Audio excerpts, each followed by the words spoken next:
Et salut à tous, c'est Lindo. Et on se retrouve donc pour une nouvelle vidéo de Borderlands 2 sur PlayStation. Donc là c'est une vidéo un peu spéciale. C'est pour vous montrer comment avoir de l'argent rapidement et facilement.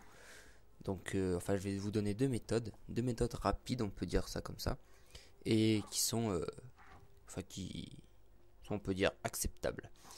Alors donc la première méthode que je vais vous montrer, c'est vous allez donc à The Holy Spirit. Donc c'est le bar du gang Spirit, je crois qu'il s'appelle d'ailleurs ce gang. C'est pour le débloquer, vous devez faire la mission donc donnée par Ellie. C'est la guerre des bandits, quelque chose comme ça. Il y a plusieurs parties dans cette quête là. Et au bout d'un moment, vous allez devoir rendre visite donc à ce gang là. Et, euh, et donc vous débloquerez ce bar. Le souci, c'est qu'après vous devrez continuer une mission où le deuxième groupe de bandits vous demandera en fait de piller les coffres de ce bar. Et là où c'est vraiment sympa, c'est qu'on peut y retourner par la suite autant de fois qu'on veut. Donc vous allez donc dans ce bar là, donc vous avez vu que j'avais ouvert des coffres un peu avant, donc vous trouvez souvent de la vie ou des munitions, donc ça on s'en fout. Et donc voilà, là vous tombez donc dans cette caverne. Vous continuez donc le trajet, vous en faites pas, hein, quand vous ferez la mission, vous verrez bien de faire une petite mission d'infiltration, entre guillemets. Enfin, c'est facile, franchement. Et ensuite, donc, vous arriverez au bout d'un moment dans le cœur de la caverne où il y aura de l'argent. Donc là, oh tiens, des coffres, on ouvre. Bof, des munitions, ça ne nous intéresse pas vraiment. Et là, hop, on saute ici. Et là, tadam, Alleyway Cavern. Donc, avec mon accent anglais en plus. Donc là, voilà, quand vous êtes ici, vous ouvrez tous les coffres et là, de l'argent, de l'argent, de l'argent, que ça, que ça, que ça. Enfin, quasiment. Vous ouvrez tous les coffres, vous aurez toujours de l'argent. Sinon, quand vous ouvrez les petites boîtes en carton, c'est des munitions souvent.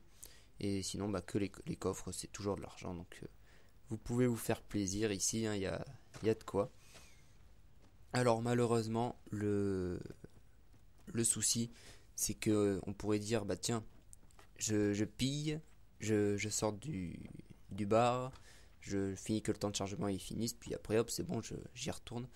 Malheureusement ça marche pas comme ça, vous devez quitter la partie et revenir parce que les coffres ne seront pas réinitialisés. Mais bon, d'un certain côté, hein, si vous voulez de l'argent assez rapidement pour avoir par exemple pour les machines à sous, ou pour acheter une arme dans le distributeur de Marcus, il n'y a pas de souci, vous allez ici et vous êtes servi, il n'y a pas besoin de tuer des gens, donc on peut pas mourir, sauf si on saute dans le vide en sortant de la caverne, mais bon, il faut vraiment le faire exprès. D'ailleurs, après, donc, bon, là vous voyez, je vous montre à peu près tous les emplacements de coffres, hein, qu'il peut y avoir. Bon, j'ai ouvert une grande majorité, mais bon, j'ai pas tout ouvert. Donc vous voyez que les prix ça va entre, on va dire, ouais, 500 $ et des fois ça va à 3000, 4000 $, c'est tout dépend du coffre que vous ouvrez. Et après, donc voilà, vous allez ici, et hop, donc la caisse d'armes. Donc vous prenez les armes et après bah, vous pourrez toujours les revendre dans un distributeur, c'est toujours ça de prix. Ensuite, deuxième méthode, donc c'est la méthode bien évidemment du bunker. Tous ceux qui ont fait la mission du bunker au moins une fois ont vu à quel point c'était abusé, tout l'argent qu'on pouvait se faire avec ça. Je veux dire, c'est limite le moyen le plus, ouais, c'est le meilleur moyen, on peut dire, pour se faire de l'argent. Là où ça pose problème, bien sûr, c'est que vous devez battre le boss. Donc ça peut être des fois assez long quand on n'a pas la bonne arme. Donc là, vous voyez que j'accélère un peu la vidéo parce que bon, on va pas faire un speech sur comment détruire le bunker, tout le monde le sait à peu près. Voilà, donc là, voilà, j'ai fait un petit zap dans la vidéo. De toute façon, j'ai dû le détruire, je crois, en moins de 3 minutes, quelque chose comme ça. Ouais, 2 ou 3 minutes, c'est pas compliqué, hein.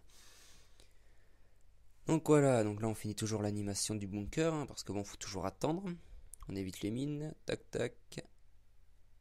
Et voilà, on fait le dernier kill, le dernier coup.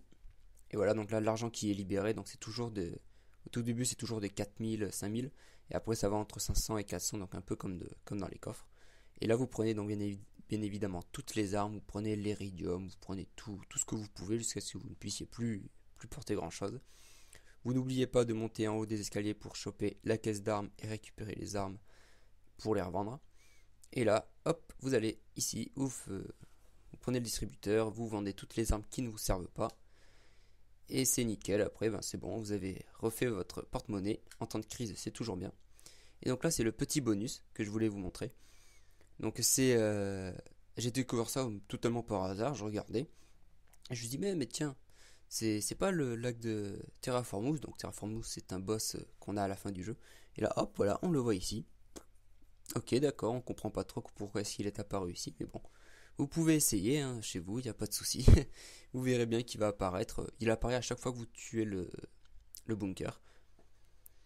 Et voilà, et un peu plus tard, donc hop, j'ai enregistré ça aussi. Petit bug du jeu, je sais pas. Enfin bref, moi je vous dis ciao ciao, j'espère que la vidéo vous a plu et good game.